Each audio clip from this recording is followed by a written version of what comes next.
All right, welcome back. We're just going to kind of breeze here through picks 16 and 32. Just want to address some other sort of major picks and any sort of trade developments that I had going on here. Number 16, this is one of the more common picks that I've seen mocked in terms of a team and a player pairing, and that's Caleb Chason, who's a pass rusher, going to the Falcons. It makes a ton of sense. They're not going to be re-signing Vic Beasley. They need pass rush help anyway. He played on that championship LSU team. Super athletic player. I think they'll probably love him in terms of his profile. Makes a ton of sense there. Not really even too much else to say about that one. Number 17. This is a sort of a player that I think a lot of people don't have in this range, but I think because of his specific skill set, I could very much see him kind of being pushed up here to the Cowboys, and I think I have them taking Trayvon Diggs. Trayvon is the brother of Stephon Diggs, the receiver. Trayvon himself is a cornerback. Um, he's got that kind of Richard Sherman mold. He's really long, really tall. Not the fastest guy in the world, but strong, a great kind of press corner. I just think that some teams are going to really fall in love with him because he's not built like any of the other cornerbacks in this draft, and he fits a profile that teams have seen a lot of success with. Um, Cowboys have, I think, a definite need for a corner. I don't think they're going to be re-signing Byron Jones this offseason. They definitely need to have an impact player on that defense. I would think in that secondary, probably. A lot of people have them taking safety. I think either safety or corner makes sense, and I have them taking Trayvon Diggs here. And at 18, something unusual. This is the Dolphins, the pick that they acquired from the Steelers for the Micah Fitzpatrick trade. Um, I have them taking another tackle. I had them taking Jedrick Wills at number 5. I have them taking Josh Jones here. I think he's the last sort of top tier tackle of this class. I think he's a guy that you could put in at left tackle. Um, I really honestly think left tackle and right tackle are their two biggest needs. And if the board falls that way, even though it's unusual and unorthodox, I think it makes sense for them to go that way. If they're sort of not approaching this draft from the quarterback standpoint, which is sort of the approach that I have them taking here. Um, he's a really great player. I think he's gotten compared a lot to Andre Dillard. He played at a somewhat smaller school. I think he's a little bit more of a projection than some of the other guys, but I think he has the same ceiling that a lot of them do. I think he could absolutely be a really high level left tackle if they can take care of those two spots. I mean, that's a huge deal for a team that had a really really atrocious offensive line last year. Number 19, the Colts, after they moved down with that trade for the Raiders. I have them taking AJ Epinesa, the edge rusher out of Iowa. He's sort of one of those players where he's this pretty high floor, maybe a lower ceiling than some other guys. I think that sort of feels like the Colts MO in some ways. They just want to get a really well-rounded roster full of good players. I think they need some pass rush help. I think he just totally fits the mold of what they're looking for, and I don't think that they would have any regrets on that. Um, Starting here at 20, I have a run on receivers going on. I have actually the next 4 picks are all receivers, which makes sense. This is a draft that's filled with a bunch of them. I have the Jets trading down with the Jaguars. This is the pick the Jaguars picked up from the Rams. Um, and I have them taking Henry Ruggs out of Alabama. I think he's going to be easily the fastest receiver in this draft. Probably is going to run in the 4.2s. I don't think he's just a speed burner. Although I think that's still going to be valuable to a lot of teams. I think he's a guy who's actually a pretty crafty route runner. Not anywhere near the sort of Jerry Jeudy levels, but certainly I think he has the profile for a really solid number 1 receiver. I think he'll pair nicely with Jameson Crowder in that offense. They need to give Sam Darnold more weapons. I think if they can trade down, that's really smart for them. And I think looking at receiver makes a lot of sense because, like I said, they need to get more weapons for Darnold.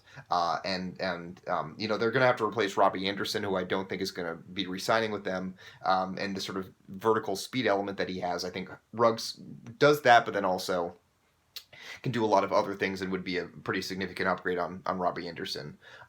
Next, I have the Eagles taking T. Higgins. I think Alshon Jeffrey is kind of potentially on his way out there. T. Higgins fits a similar profile, kind of a tall jump ball type receiver.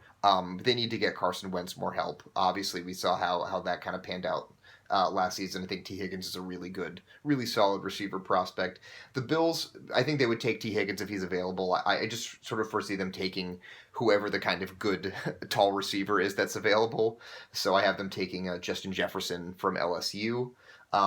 And then with the last kind of on this receiver run, I have the Patriots taking Laviska Shenault out of Colorado. He's a player that reminds me a lot of Deebo Samuel, who was just playing in the Super Bowl with the 49ers. A little bit like Percy Harvin as well, kind of a almost hybrid running back receiver type who, you just kind of manufacture touches for him. I think they're at the stage now where they need to get Brady weapons, and he's the type of guy that, a creative coordinator like McDaniels is going to know how to use him and is going to know how to manufacture touches. It's just a sort of another way to alleviate some of the pressure that's always been kind of put on Brady. And I'm sort of presuming that Brady's going to be back in this scenario. But Laviska Shenault makes a lot of sense as the type of receiver that they need. Someone who they can use in a variety of really creative ways and just kind of get him the ball and get him in space. 24, I have the Minnesota Vikings going cornerback. I think it's their most obvious need. Taking C.J. Henderson of Florida, really solid player. I think he's coming off of a slightly down season. I really trust this coaching staff to know what to do with corners. I think it's kind of a great fit. I think it'll work out really nicely for them. I'd be surprised if they got C.J. Henderson, that he wouldn't be a good player and a almost immediate contributor for them. The Saints, who I think wanted to be in the mix here with this receiver run, I think they sort of miss out. And I actually have them taking an offensive guard, a sort of interior lineman, Cesar Ruiz out of Michigan. I've seen him rising up boards recently. He seems like sort of the one interior offensive lineman that could be taken in the first round. They're moving on from Andrews Pete. They draft more in terms of need than any team I can think of. They've been very good at kind of filling the spots that they need to. I think they want to maintain that offensive line. He's probably a plug and play guy that they can get right away at Andrews Pete's spot and probably be an upgrade since Andrews Pete was coming off of a not so great season. 26, I have the Lions trading back into the first round, getting aggressive here, drafting sort of a hybrid safety cornerback, Xavier McKinney. He's kind of like Minka Fitzpatrick from a few years ago. You can play him kind of all over the defense. I sort of think that they would probably put him as a single high safety, free safety type. I think they're going to be aggressive. I think that they're going to want to build their defense from the secondary. Patricia comes from that Patriots system. They need to get that unit stronger. I think that could be the strength of that team, and this is the type of move that could make that. In the sort of scenario with the Chargers trade, I have them having an additional second round pick, so it makes a lot of sense to me that they would be a team that would want to trade back up into the first round. Seahawks, Austin Jackson, athletic offensive tackle type. They need to upgrade that position, I think, pretty severely. It would make a lot of sense to me that they would go after tackle. They'd be looking at that here.